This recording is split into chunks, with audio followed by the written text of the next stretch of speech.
इस छोटे डॉल्फिन को समुद्र की गहराई में रोशनी दिखाई देता है, लेकिन उसके पास जाने पे पता चलता है कि ये तो एक विशाल ऑक्टोपस है। वो स्नोबॉल को पकड़ लेता है और परेशान करने लगता है। स्नोबॉल मदद मांगने के लिए चिल्लाने लगता है, तभी उसकी आवाज से स्नोबॉल की माँ वहाँ आ जाती है, जिसे देख ऑक्टोपस भागकर छुप जाता है। मगर जब ये दोनों वहाँ से जाने लगते हैं तो वो ऑक्टोपस ऊपर टंगे पाइपों को उनके ऊपर गिरा देता है। दोनों उससे बचने की काफी कोशिश करते हैं, लेकिन फिर भी स्नोबॉल की माँ उस पाइप में फंस जाती है। वो अपनी परवाह किए बिना स्नोबॉल को पानी के ऊपर जाने को कहती है ताकि वो सांस ले सके। स्नोबॉल ऊपर जाने लगता है, लेकिन उसके सामने वही ऑक्टोपस आ जाता है और उसे फिर से परेशान करने लगता है। लेकिन तभी ऑक्टोपस के ऊपर एक जहाज क्रैश हो जाता है, जिससे ऑक्टोपस उसी जहाज के नीचे दब जाता है और उसी के झटके से वो पाइप भी सरक जाती है, जिसकी वजह से स्नोबॉल की माँ की जान बच जाती है। स्नोबॉल वहाँ आता है, जिसके साथ एक इंसानी बच्चा होता है। यहाँ हमें पता चलता है कि स्नोबॉल उस बच्चे को उसी जहाज के मलबे से लाया है। बच्चे को देखकर स्नोबॉल की माँ को पता चलता है कि उसे ऑक्सीजन की जरूरत है, इसलिए वो तुरंत बच्चे को लेकर पानी के ऊपर जाती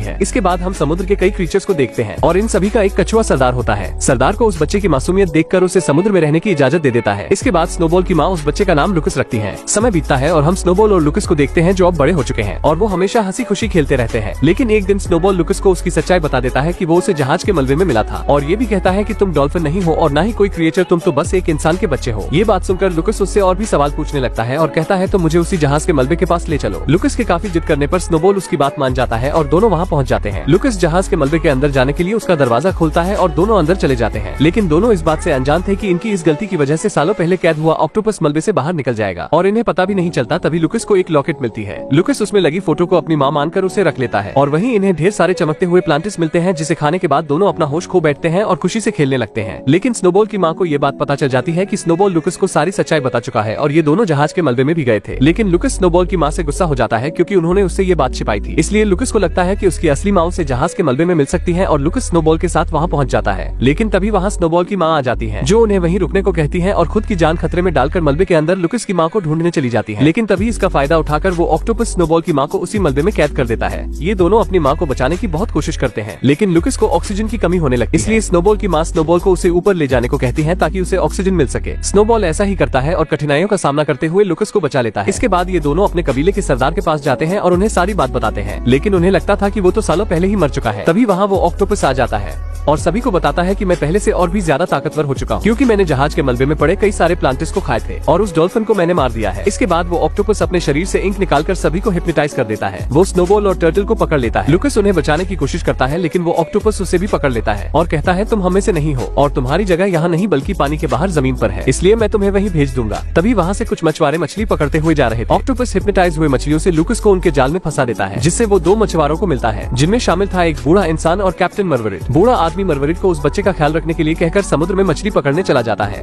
कुछ देर बाद जब लुकस की आंख खुलती है तो वो अपने आप को जमीन पर पाता है, इसलिए वो चुपके से वहाँ से समुद्र में भागने लगता है, लेकिन मरवरिट उसे देख लेता है और पकड़ लेता है। लुकस किसी भी तरह वहाँ से निकलकर समुद्र के किनारे आता है, लेकिन वो वहाँ कई सारे डॉल्फिन्स को देखता है, जो उसी कमीने ऑक्टोपस की वजह से यहाँ फंस चुके थे, जिसमें स्नोबॉल भी शामिल होता है। वो दोनों अपनी माँ के गुजर जाने के दुख से रोने लगते हैं। मरवरिट लुकस को डॉल्फिन से बात करते हुए देखकर घबरा जाता है और जब लुकस स्नोबॉल को समुद्र में ले जाने की कोशिश कर रहा था तो उसे देख मरवरिट भी लुकस के साथ स्नोबॉल की मदद करता है और दोनों स्नोबॉल को समुद्र तक छोड़ देते हैं। इसके बाद मरवरिट लुकस को वही लॉकेट दिखाकर कहता है कि मैं तुम्हारी माँ को जानता हूँ और मैं तुम्हें वहाँ लेकर जा सकता हूँ। मरवरिट की ये बातें सुनकर लुकस मान जाता है और स्नोबॉल को अकेला ही समुद्र में भेज देता है। दूसरे दिन जब लुकस सो रहा था तो मरवरिट उसे एक कमरे में बंद करके वहाँ के सबसे अमीर मछुआरे के पास जाता है और उसे बताता है कि मेरे पास एक ऐसा लड़का है जो मछलियों से बात भी कर सकता है और पानी में भी देर तक रह सकता है। ये सुनकर वहाँ के सभी मछुआरे उसका मजाक बनाने लगते हैं। अमीर मछुआरा उससे कहता है अगर ऐसी बात है तो वो पानी में सबसे तेज तैरता भी होगा और अगर तुम्हें अपनी बात को सच्चा साबित करना है तो उस बच्चे को हमारी रखी गई शी सेल हंटिंग कंपटीशन में शामिल करना होगा। मरवरिट उसकी शर्त मान जाता है।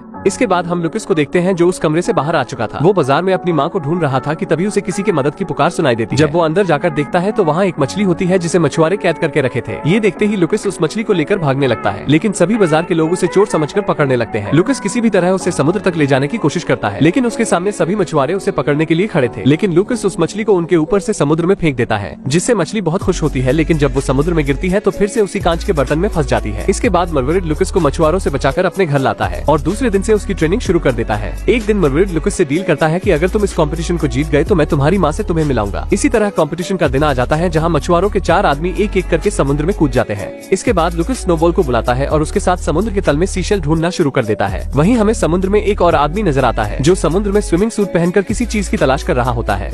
और उसे लुकस का वो लॉकेट मिल जाता है। वहीं मछुआरों के चारों आदमी फटाफट ढेर सारे सीशेल ढूंढ लेते हैं और जब सीशेल को गिना जाता है तो लुकस उनकी बराबरी नहीं कर पाता क्योंकि वो बहुत ही कम सीशेल ला पाया था, जिस वजह से मरवीड ये शर्त हार जाता है और शर्त के अनुसार उसे मछुआरे के नाव पर काम करना पड़ेगा। लेकिन उनके जाने के बाद मरवीड को पता चलता है कि लुकस द्वारा पाए गए सभी सीशेल में कीमती मोती हैं। ये देखकर मरवीड खुशी से झूम उठता है क्योंकि इन मोतियों से वो करोड़पति बन सकता है। लेकिन तभी वहाँ एक हुक आकर उनके नाव पर फंसता है, इसलिए मरवीड मोतियों को बचाने के लिए उन्हें निगल जाता है। उतने में एक लकड़ी आकर उसके सर में लगती है जिस वजह से वो बेहोश हो जाता है और आँख खुलने पर मरवीड और लुकस खुद को बड़ी जहाज पर पाते हैं जहाँ उन्हें 3 महिलाएं दिखती हैं। वो मरवीड को डराकर उन मोतियों के बारे में पूछती हैं, लेकिन उन्हें पता चलता है कि मरवीड मोतियों को निगल चुका है, इसलिए वो दोनों को लेकर एक आइसलैंड पर जाते हैं जहाँ उनकी रानी रहा करती है, जो कि एक बूढ़ी औरत है और वो एक गुफा में जादुई सूप तैयार कर रही थी, इसलिए उन्हें उन मोतियों की जरूरत थी जो मरवीड निगल चुका है। लेकिन वो मरवीड को देखते ही पहचान जाती है क्योंकि 10 साल पहले मरवीड एक औरत को इस बुढ़िया के पास लाया था। असल में जो प्लेन सालों पहले क्रैश हुआ था उसमें लुकस और उसकी माँ भी थी। मरवीड किसी तरह लुकस की माँ को तो बचा लेता है, लेकिन बाकियों का कुछ पता भी नहीं चला और तब से वो बूढ़ी औरत लुकस की माँ का ख्याल रखती थी। लेकिन इतने वर्षों बाद भी लुकस की माँ के हालत में कोई सुधार नहीं आया था। वो सभी ये सोच ही रहे थे कि उन्हें क्या करना चाहिए। इतने में वही बूढ़ा व्यक्ति वहाँ आ जाता है जिसने लुकस का वो लॉकेट पाया था। वो उन्हें कहता है कि जो प्लेन क्रैश हुआ था उसमें एक केमिकल भी था और सिर्फ वही केमिकल लुकस की माँ को ठीक कर सकता है, लेकिन उसे वहाँ से केवल लुकस और उसका डॉल्फिन ही ला सकता है। लुकस ये सुनते ही अपनी माँ के लिए वो केमिकल लाने के लिए तैयार हो जाता है और रात में जब सब सो रहे थे तो लुकस उस बूढ़े आदमी के साथ समुद्र में उस केमिकल को लाने के लिए निकल जाता है। समुद्र के अंदर जाने पर लुकस को पता चलता है कि उस कमीने ऑक्टोपस के इंक के कारण पूरे समुद्र के जीव धीरे धीरे उस ऑक्टोपस के गुलाम बनते जा रहे हैं। लुकस किसी भी तरह उस ऑक्टोपस से चिपटे हुए उस जहाज के मलबे तक पहुंच जाता है और उस केमिकल को ढूंढकर उस बूढ़े मछुआरे को दे देता है। लेकिन केमिकल को पाते ही वो मछुआरा लुकस को अपनी असलियत बताता है कि वो कई सालों पहले से इस केमिकल की तलाश कर रहा था और वो लुकस के परिवार के साथ उस केमिकल को तैयार किया था जो किसी भी जीव को बहुत ही शक्तिशाली बना सकता है और इसी कारण तुम्हारे पिता की मौत हो गई, जिससे लुकस की माँ समझ गई कि ये इंसानों के लिए कितना खतरनाक हो सकता है और ये किसी गलत हाथों में ना पड़ने पाए। लेकिन ये बूढ़ा इंसान उस केमिकल से खुद को पावरफुल बनाना चाहता था, इसलिए लुकस की माँ किसी भी तरह प्लेन से निकल जाती है। लेकिन ये बूढ़ा इंसान उस प्लेन को ही क्रैश करवा दिया था। इसकी बातें सुनकर लुकस उस पर गुस्सा होता है और उसे मारने के लिए आगे बढ़ता है, लेकिन वो बूढ़ा इंसान उस केमिकल को समुद्र में डाल देता है और उसे वो कमीना ऑक्टोपस पी लेता है, जिससे वो बड़ा और खतरनाक हो जाता है। इसलिए वो उस मछुआरे का पालतू बन जाता है। वो लुकस को मारने के लिए उस पर गोली चलाता है, लेकिन तभी स्नोबॉल वहाँ आ जाता है और लुकस को बचाकर समुद्र के किनारे लाता है। लेकिन जल्द ही स्नोबॉल भी हिप्नोटाइज हो जाएगा क्योंकि उसके अंदर इतनी क्षमता नहीं है कि वो उस इंक से बच सके। ये सुनते ही वो बूढ़ी औरत उसी जादुई सूप को मंगवाती है और उसे स्नोबॉल को पिलाती है, जिससे वो बिल्कुल ठीक कर देती है। और अब तक वो ऑक्टोपस पूरे समुद्र में अपना इंक फैला चुका था और इसे खत्म करने के लिए ये लोग ढेर सारे जादुई दवा को समुद्र में डाल देते हैं। इसके बाद लुकस और स्नोबॉल उस ऑक्टोपस से लड़ने के लिए समुद्र में चले जाते हैं और कुछ बचे हुए डॉल्फिन्स भी इनका साथ देने के लिए आ जाते हैं, जिन्हें वो टर्टल लाया होता है।